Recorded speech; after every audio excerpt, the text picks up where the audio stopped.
ನಮಸ್ಕಾರ. ಇದು media watch. ನಾನು ಶಶಿಧರ್ ಭಟ್. ಎಂದಿನಂತೆ ಎಲ್ಲ ಪತ್ರಿಕೆಗಳನ್ನು ತೆಗೆದುಕೊಂಡು ಬಂದಿದ್ದೇನೆ. ಇವತ್ತಿನ ಬೆಳಗ್ಗೆ ಯಾವ ಸುದ್ದಿ ಬಗ್ಗೆ ಮಾತನಾಡೋದು? ಒಂದು ಸುದ್ದಿ ಇದೆ, ಅದು ಕನ್ನಡದ ಖಾಸಗಿ ಚಾನಲ್ ಒಂದರ ಒಂದು ಮುಚ್ಚಿದ್ದ ಕುರಿತು. ಆ ಕುರಿತು ಪ್ರಮುಖ ಪತ್ರಿಕೆಯೊಂದರ ವರದಿ ಹೀಗಿದೆ: ಪವರ್ ಟಿವಿ CCB ದಾಳಿ, ಹಣ ಸುಲಿಗೆ ಆರೋಪ, MD ಮನೆ ಮೇಲೆ ದಿಢೀರ್ ದಾಳಿ. ಟೆಂಡರ್ ಕೊಡಿಸುವ ಆಮಿಷವೊಡ್ಡಿ ಹಣ ಸುಲಿಗೆ ಮಾಡಿ ವಂಚಿಸಿ ಜೀವ ಬೆದರಿಕೆ ಹಾಕಿದ್ದಾರೆ ಎಂಬ ಆರೋಪದ ಮೇಲೆ ಪವರ್ ಟಿವಿ ಸುದ್ದಿವಾಹಿನಿ ವ್ಯವಸ್ಥಾಪಕ ನಿರ್ದೇಶಕ ರಾಕೇಶ್ ಶೆಟ್ಟಿ ಹಾಗೂ ಇತರ ವಿರುದ್ಧ KP ಅಗ್ರಹಾರ ಠಾಣೆಯಲ್ಲಿ FIR ದಾಖಲಾದ ಬೆನ್ನಲ್ಲೇ CCB ಪೊಲೀಸರು ರಾಕೇಶ್ ಮನೆ ಮೇಲೆ ಸೋಮವಾರ ದಿಢೀರ್ ದಾಳಿ ನಡೆಸಿದರು. ಒಂದು ಆರೋಪ ಯಾವುದು? ಒಂದು, ಟೆಂಡರ್ ಕೊಡಿಸುವ ಆಮಿಷವೊಡ್ಡಿದ್ದು, ಈ ಹಿನ್ನೆಲೆಯಲ್ಲಿ ಹಣ ವಸೂಲಿ ಮಾಡೋದಕ್ಕೆ ಯತ್ನ ನಡೆಸಿದ್ದು ಹಾಗೂ ವಂಚನೆ. ಇದು ಭಾಳ ಪ್ರಮುಖವಾದ ಈ ಆರೋಪವನ್ನು ಪವರ್ ಟಿವಿ MD ಅವರ ಮೇಲೆ ಮಾಡಲಾಗಿದೆ. ರಾಮಲಿಂಗಂ ಕನ್ಸ್ಟ್ರಕ್ಷನ್ ಕಂಪನಿಯ ನಿರ್ದೇಶಕ ಚಂದ್ರಕಾಂತ ರಾಮಲಿಂಗಂ ಅವರು ದೂರು ನೀಡಿದ್ದರು.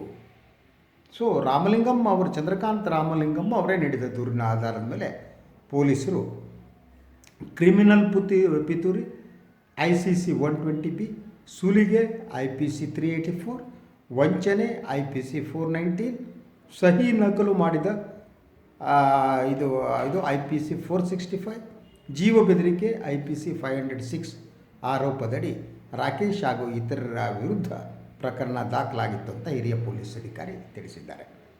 ಪ್ರಕರಣದ ತನಿಖೆಯನ್ನು CCBಗೆ ವಹಿಸಿ ನಗರ ಪೊಲೀಸ್ ಕಮಿಷನರ್ ಪಂತ್ ಆದೇಶ ಹೊರಡಿಸಿದ್ದಾರೆ. ಇದು ಹೀಗೇ ಸುದ್ದಿ ಮುಂದುವರಿಯುತ್ತೆ. ಅದಕ್ಕೆ ಪವರ್ ಟಿವಿ ಏನು ಹೇಳುತ್ತೆ? ದಾಳಿ ಬಗ್ಗೆ ಪ್ರತಿಕ್ರಿಯಿಸಿರುವ ಪವರ್ ಟಿವಿ ಸುದ್ದಿವಾಹಿನಿ ಆಡಳಿತ ಮಂಡಳಿ ಮುಖ್ಯಮಂತ್ರಿ BS ಯಡಿಯೂರಪ್ಪ ಅವರ ಪುತ್ರರೂ ಆದ BJP ರಾಜ್ಯ ಘಟಕದ ಉಪಾಧ್ಯಕ್ಷ ವಿಜೇಂದ್ರ ಅವರ ಅಕ್ರಮದ ಬಗ್ಗೆ ನಿರಂತರವಾಗಿ ಸುದ್ದಿ ಪ್ರಚಾರ ಮಾಡಲಾಗ್ತಾ ಇತ್ತು. ಇದೇ ಕಾರಣಕ್ಕೆ ಪ್ರತೀಕಾರವಾಗಿ ಈ ದಾಳಿ ಮಾಡಿಸಲಾಗಿದೆ ಅನ್ನೋ ಮಾತನ್ನು ಪವರ್ ಟಿವಿ ಹೇಳಿದೆ. ಇವತ್ತು ಬೆಳಗ್ಗೆ ಪವರ್ ಟಿವಿ ಹಲವು ಉದ್ಯೋಗಿಗಳು ತಮ್ಮ ಫೇಸ್ಬುಕ್ ಅಕೌಂಟ್ನಲ್ಲಿ ಬಂದಿದ್ದಾರೆ. ಒಂದು ಹಿರಿಯ ನಿರೂಪಕರಾಗಿರುವ ರೆಹಮಾನ್ ಅವರ ನೋಡಿದೆ ನಾನು. ಅವ್ರ ಕಣ್ಣು ತುಂಬಿ ಬಂದಿತ್ತು, ದುಃಖ ಆಗಿತ್ತು. 250 ಜನ ಬೀದಿಗೆ ಬಂದರು ಅಂತ ಹೇಳ್ತಾ ಇದ್ದರು. ಹಾಗಿದ್ದರೆ ಏನಿದರ ಹಿಂದಿನ ಕಥೆ? ಪವರ್ ಟಿವಿ ಮುಚ್ಚಿದ ನಿಜವಾದ ಕಾರಣ ಏನು? ಇದರ ಹಿಂದೆ ರಾಜಕೀಯ ಇದೆಯಾ ಅನ್ನೋದು ಒಂದು ಪಾರ್ಟ್. ಎರಡನೇದು, ವಿಜೇಂದ್ರ ಅವರ ಸ್ಟಿಂಗ್ ಏನು ಮಾಡಿದ್ದೀವಿ ಅಂತ ಏನು ಪವರ್ ಟಿವಿ ಕ್ಲೇಮ್ ಮಾಡುತ್ತೆ, ಅವರ MD ರಾಕೇಶ್ ಶೆಟ್ಟಿ ಅವರು ಏನಿದ್ದಾರೆ, ಅವ್ರ ಮೇಲೆ ಹಿಂದೆಯೂ ಕೆಲವು ಆರೋಪ ಇತ್ತು ಅನ್ನೋ ವಾದಗಳಿದ್ದು, ಅವ್ರ ನಿಜವಾದ ಉದ್ದೇಶ ಏನಾಗಿತ್ತು, ಅವರ ಮೇಲೆ ಬರಲಾಗಿರುವ ಈ ಆರೋಪ ಏನಿದೆ, ಟೆಂಡರ್ ಕೊಡಿಸುವ ಆಮಿಷವೊಡ್ಡಿದ್ದು, ಸುಲಿಗೆ ಮಾಡಿದ್ದು, ಈ ಆರೋಪ ನಿಜ. There are 2 important things. ಅದನ್ನು ನಾವು ನೋಡೋಣ. 2 ಪಾರ್ಟ್ ಇದೆ ಇದರಲ್ಲಿ. ಒಂದು, ರಾಕೇಶ್ ಶೆಟ್ಟಿ ಯಾಕೆ ಇದನ್ನು ಮಾಡಿದ್ರು, ಅದರ ವಿಶ್ವಾಸಾರ್ಹತೆ ಇದೆಯಾ ಅವರಿಗೆ ಅಲ್ವಾ? ಸುಲಿಗೆಯ ಉದ್ದೇಶದಿಂದಲೇ ಇದು ಮಾಡಲಾಗಿತ್ತ ಅನ್ನೋದು ಒಂದು ಪಾರ್ಟ್. ಸೆಕೆಂಡ್ ಪಾರ್ಟ್, ಅವರು ಏನು ದಾಖಲೆಗಳನ್ನು ಬಿಡುಗಡೆ ಮಾಡಿದರು, ಇಡೀ ರಾಮಲಿಂಗಂ ಅವರ ಏನು ಪುತ್ರ ಚಂದ್ರಕಾಂತ್ ರಾಮಲಿಂಗಂ ಅವರು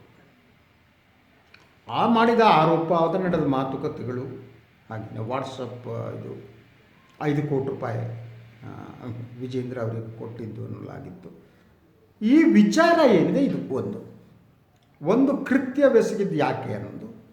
ಆದರೆ ಇವರು ಬಹಿರಂಗಪಡಿಸಿರುವಂಥ ಆರೋಪ ಏನಿದೆ, ಈ ಆರೋಪ ಎಷ್ಟು ನಿಜ, ಆರೋಪಕ್ಕೆ ಸಂಬಂಧಪಟ್ಟಿದ್ದು. ಈ ಗಂಭೀರವಾದ ಆರೋಪ ಏನಿದೆ, ಇದರ ಹಿಂದೆ ಭ್ರಷ್ಟಾಚಾರ ನಡೆದಿದೆ ಅಂತ ಆರೋಪ ಏನಿದೆ, ಈ ಆರೋಪ ಸದನದಲ್ಲೂ ಚರ್ಚೆಯಾಗಿದೆ. ಆದ್ದರಿಂದ ಈ ಆರೋಪದ ಬಗ್ಗೆ ತನಿಖೆ ನಡೆಸಬೇಕಾದ್ದು ಅನಿವಾರ್ಯತೆ ಇದ್ದೇ ಇದೆ. ಆದ್ದರಿಂದ ಯಾರೋ ಆರೋಪ ಮಾಡಿದವನು ಏನು ಅನ್ನೋದು ಒಂದು ಪಾರ್ಟ್. ಆದರೆ ಅವನು ಯೋಗ್ಯನೋ ಅಯೋಗ್ಯನೋ ಅಲ್ಲವೋ ನನಗೆ ಗೊತ್ತಿಲ್ಲ, ನನ್ನ ಪರಿಚಯ ಕೂಡ ಇಲ್ಲ ರಾಕೇಶ್ ಶೆಟ್ಟಿ. ಆದ್ದರಿಂದ ಅವರು ನಿಜವಾದ ಪತ್ರಿಕೋದ್ಯಮಿ ಹೌದೋ ಅಲ್ವೋ ಅದು ನನಗೆ ಗೊತ್ತಿಲ್ಲ.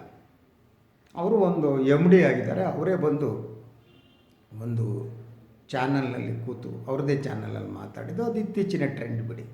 ಇತ್ತೀಚೆಗೆ ಸಂಪಾದಕರು ಅಂದರೆ ಪ್ರಯೋಜನಕ್ಕೆ ಬಾರದಿರೋರು ಅಂತಲೇ ಅರ್ಥ.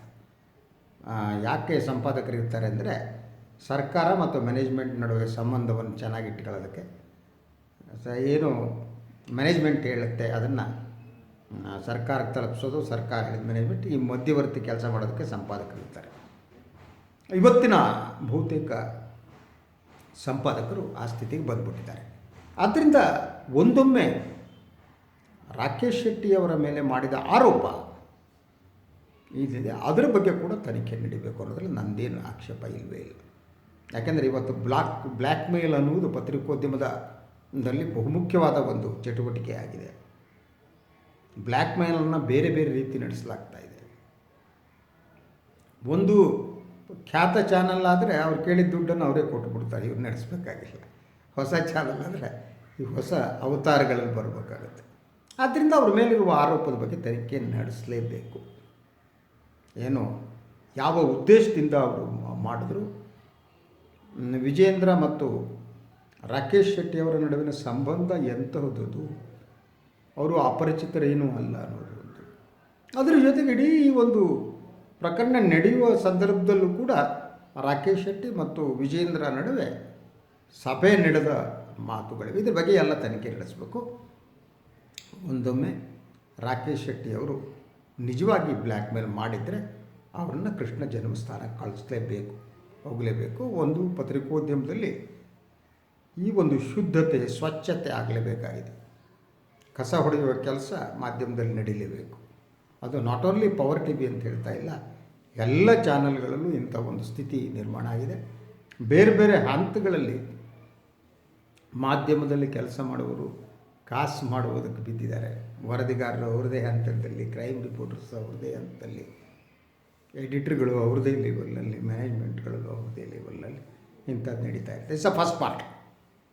ತಪ್ಪು ಮಾಡಿದ್ರು ಪನಿಷ್ಮೆಂಟ್ ಆಗಲೇಬೇಕು. ರಾಕೇಶ್ ಶೆಟ್ಟಿ ತಪ್ಪು ಮಾಡಿದರೆ ಒಳಗೋಗಬೇಕು, ಒಂದು ಪಾರ್ಟ್. ಈ ಸೆಕೆಂಡ್ ಪಾರ್ಟಿಗೆ ಬರೋಣ. ರಾಕೇಶ್ ಶೆಟ್ಟಿಯವರು ಮಾಡಿರುವ ಆರೋಪ ಒಂದು. ಈ ಆರೋಪಕ್ಕೆ ಸಂಬಂಧಪಟ್ಟ ಹಾಗೆ ವಿಧಾನಸಭೆಯಲ್ಲಿಯೂ ಕೂಡ ಚರ್ಚೆ ನಡೆದಿದೆ. ಸಿದ್ದರಾಮಯ್ಯ ಅದರ ಪ್ರಸ್ತಾಪ ಮಾಡಿದ್ದಾರೆ. ಈ ವಿಚಾರದಲ್ಲಿ ಮುಖ್ಯಮಂತ್ರಿಗಳ ತಾಳ್ಮೆ ಕಳೆದುಕೊಂಡು ಸಿದ್ದರಾಮಯ್ಯನ ಮೈ ಮೇಲೆ ಹೋಗಿದ್ದಾರೆ.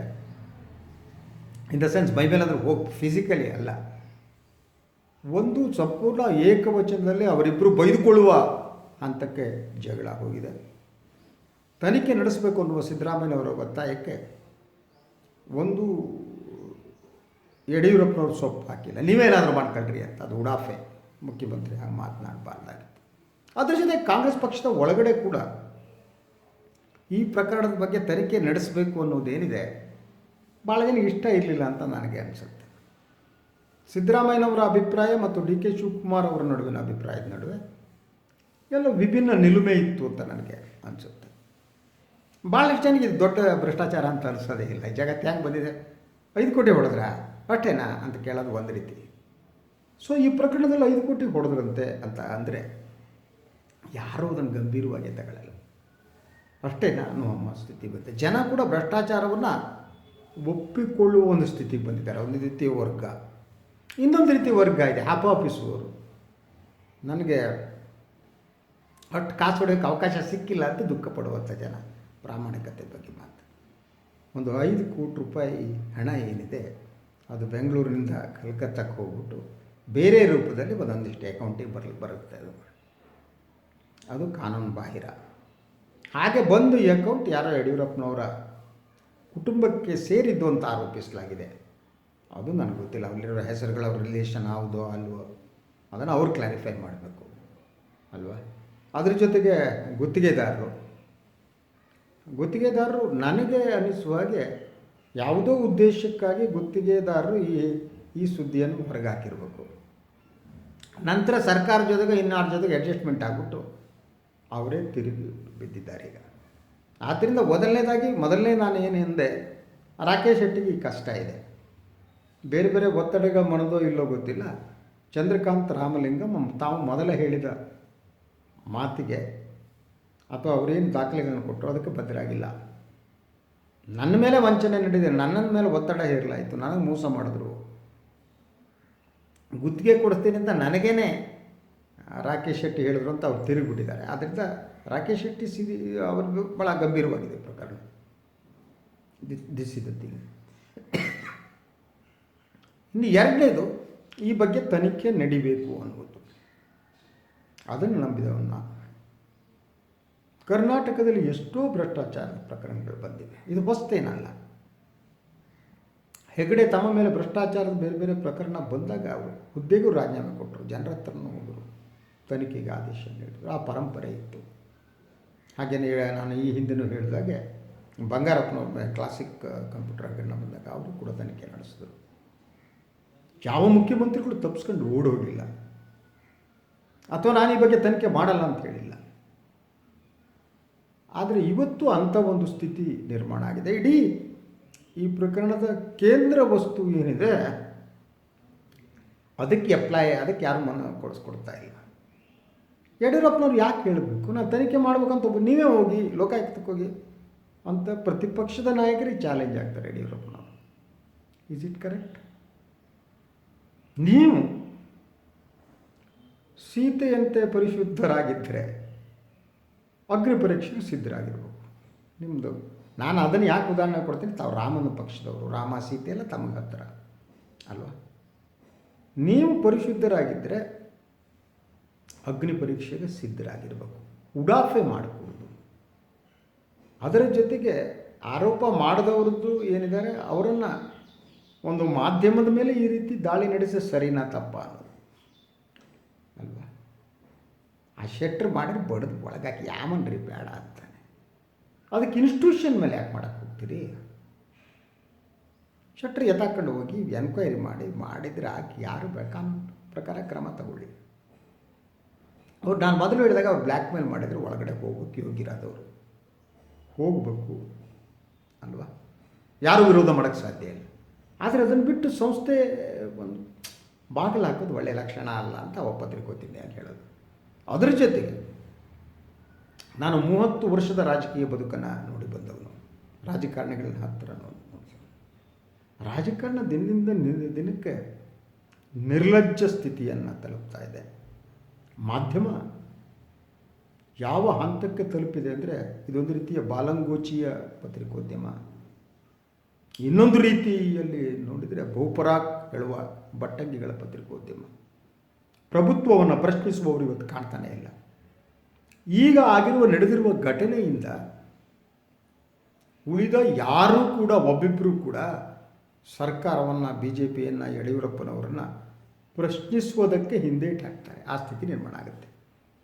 ಯಾಕಂದರೆ ನನಗೆ ಯಾಕೆ ಬೇಕಪ್ಪ, ಅವನೇನೋ ಕಾಸು ಕೊಟ್ಟನಂತೆ ತಿಂದಂತೆ ನಾನು ಯಾಕೆ ಇವ್ರ ಕೆಂಗಣ್ಣಿಗೆ ಗುಣಿ ಆಗಲಿ, ನನ್ನೂ ಬಡಿದು ಒಳಗಾಕ್ಬೋದಲ್ವಾ.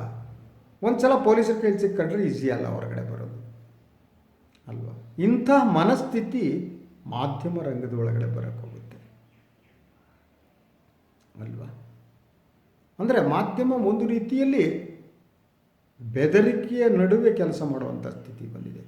ನೀವು ಬಟ್ಟಂಗಿ ಪತ್ರಿಕೋದ್ಯಮಿ ಆಗಿ ಇಲ್ದಿದ್ರೆ ಒಳಗಡೆ ಹೋಗಿ ಬಟ್ಟಂಗಿತನ ಮಾಡಿ BJPಯನ್ನು ಹೊಗಳಿ, ಯಡಿಯೂರಪ್ಪನವ್ರನ್ನ ಹೊಗಳಿ, ಅವ್ರ ಮಗನನ್ನು ಹೊಗಳಿ, ಇಲ್ದಿದ್ದರೆ ಕೃಷ್ಣ ಜನ್ಮಸ್ಥಾನಕ್ಕೆ ಹೋಗಿ ಇವರು ಯಾರನ್ನೂ ನೀವು ಪ್ರಶ್ನಿಸ್ಕೂಡದು ಅನ್ನುವ ಸ್ಥಿತಿ ನಿರ್ಮಾಣ ಆಗತ್ತೆ. ಇದು ಪತ್ರಿಕೋದ್ಯಮದ ದೃಷ್ಟಿಯಿಂದ ತುಂಬ ಗಂಭೀರವಾದ್ದು, ಪತ್ರಿಕಾ ಸ್ವಾತಂತ್ರ್ಯ ದೃಷ್ಟಿಯಿಂದ ತುಂಬ ಗಂಭೀರವಾದ್ದು. ಇತ್ತೀಚಿನ ದಿನಗಳಲ್ಲಿ ಇದು ಭಾಳ ನಡೀತಾ ಇದೆ ಅಂತ ನನಗೆ ಅನಿಸುತ್ತೆ. ನೀವೇ ನೋಡಿ, ವಿಧಾನಸಭೆ ಕವರೇಜಿಗೆ ನಾನು ಮೊನ್ನೆನೂ ಎಲ್ಲೋ ಒಂದು ಸ್ಟೇಟಸ್ ಅಪ್ಡೇಟ್ ಮಾಡಿದೆ. ವಿಧಾನಸಭೆಯ ಒಳಗಡೆ ಕ್ಯಾಮರಾದವರು ಹೋಗ್ಕೊಡೋದು ಅಂತ ಒಂದು ತೀರ್ಮಾನ ತಗೊಂಡ್ರು. ಯಾಕೆಂದರೆ ಒಳಗಡೆ ಶಾಸಕರು ನಡೆಸುವ ಇನ್ನಿತರ ಚಟುವಟಿಕೆಗಳೇನಿವೆ ಅದು ಹೊರ ಜಗತ್ತಿಗೆ ಗೊತ್ತಾಗ್ತಾ ಇತ್ತು. ಆದ್ದರಿಂದ ಬರೀ ದೂರದರ್ಶನ ಶೂಟ್ ಮಾಡುತ್ತಾ ಕೂಡುತ್ತೆ.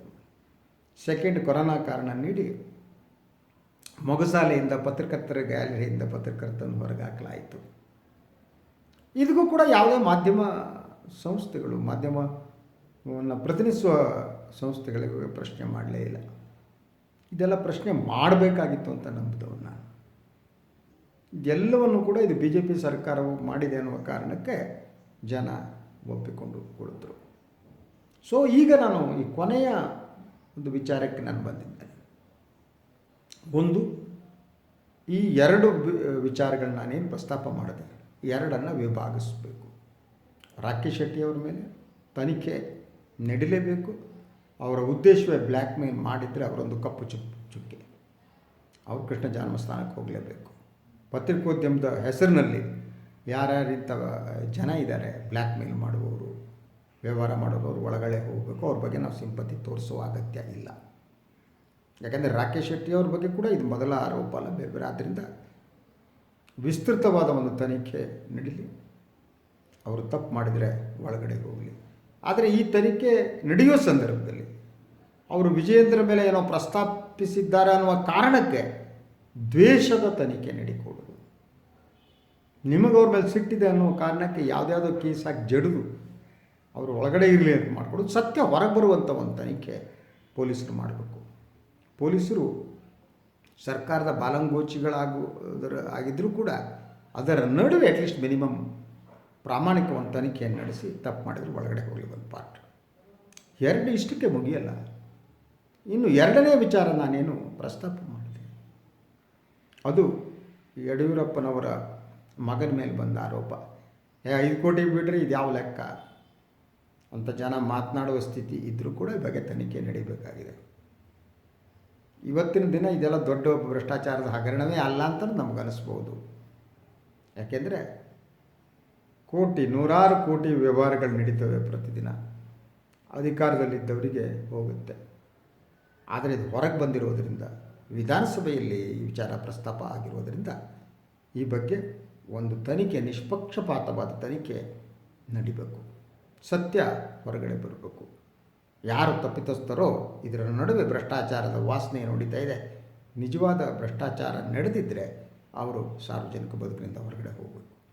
ಇದು ನನಗೆ ಅನಿಸಿದ್ದು ಇವತ್ತಿನ ಮೀಡಿಯಾ ವಾಚ್. ಎಲ್ಲರಿಗೂ ಒಳ್ಳೆಯದಾಗಲಿ. ನಮಸ್ಕಾರ.